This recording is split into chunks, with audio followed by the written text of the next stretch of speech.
Welcome back. Tired feet, get 'em filled.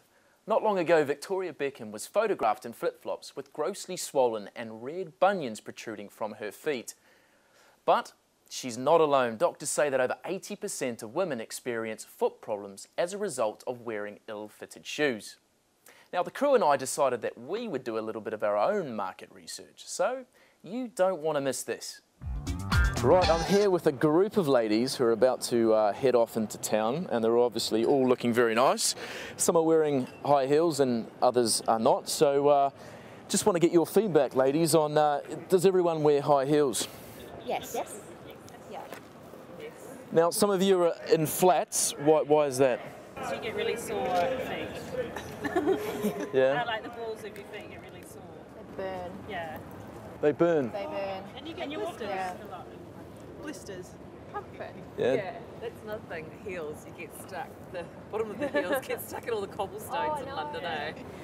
I've seen some women actually, you know, before actually walking to work, they actually have flat shoes on. Is that correct? Do you girls do that? Yeah, I do it. I actually keep my heels under my desk at work, so.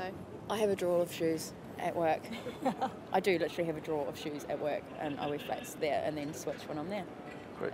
It's why girls have large handbags, because they all have a couple pairs of shoes. Yeah. Keep my flats in here. Okay, because girls obviously look fantastic in heels. Obviously, guys would all agree with this. But obviously, if there was a treatment out there that could obviously relieve some of the pain, would you girls be quite interested in that? Yeah. Could be, yeah. Definitely. Depends what it is. Now, what's this thing called? Is there a thing called Happy Feet? Is like a gel pad or something that? They don't. No, they don't. They move all over the place. They're terrible. Yeah. What? Oh, yeah. Sorry, I was going to say, and Should the we other thing go is when you put them in your shoe, they actually push your foot up.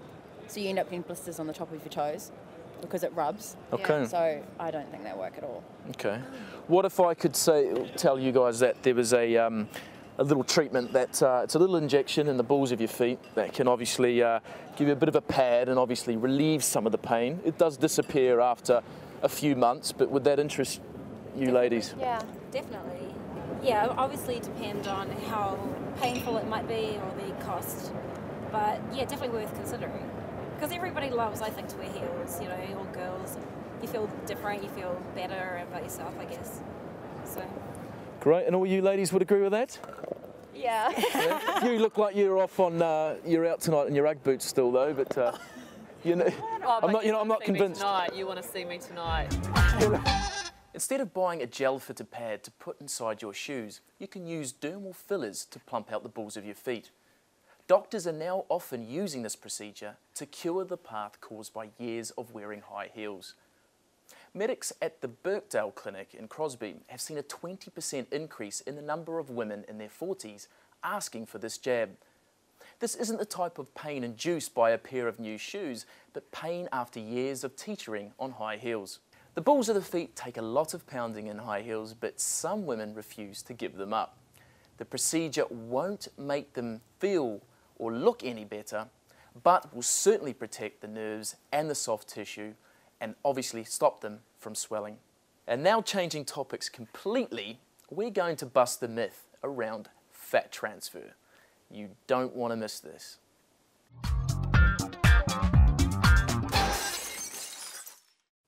Fat, often considered by many as quite disgusting, but I've heard rumours that it can actually make you look beautiful.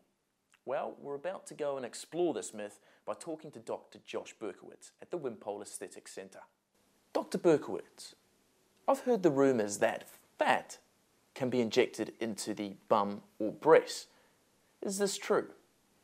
Well, it is true in the sense that fat can be transferred from one place to another, but not that fat, Steve. That's completely the most inappropriate fat for injecting anywhere. Fat transfer seems to be a very popular treatment at the moment. What's your opinion on this? Well, I think it's growing in popularity because it's also growing in success, in that the techniques for harvesting fat and the techniques for transferring fat into the desired areas has become much more successful, and in consequence of that, it's growing in popularity. So, Dr. Berkowitz, I've heard that once the fat's injected, obviously you can lose some of that fat. Now, I've got a plate of fat here, which I'm going to hand to you. And I want you to demonstrate to our audience how much you think a person would actually lose once the fat's injected. Well, about a third of the fat will disappear.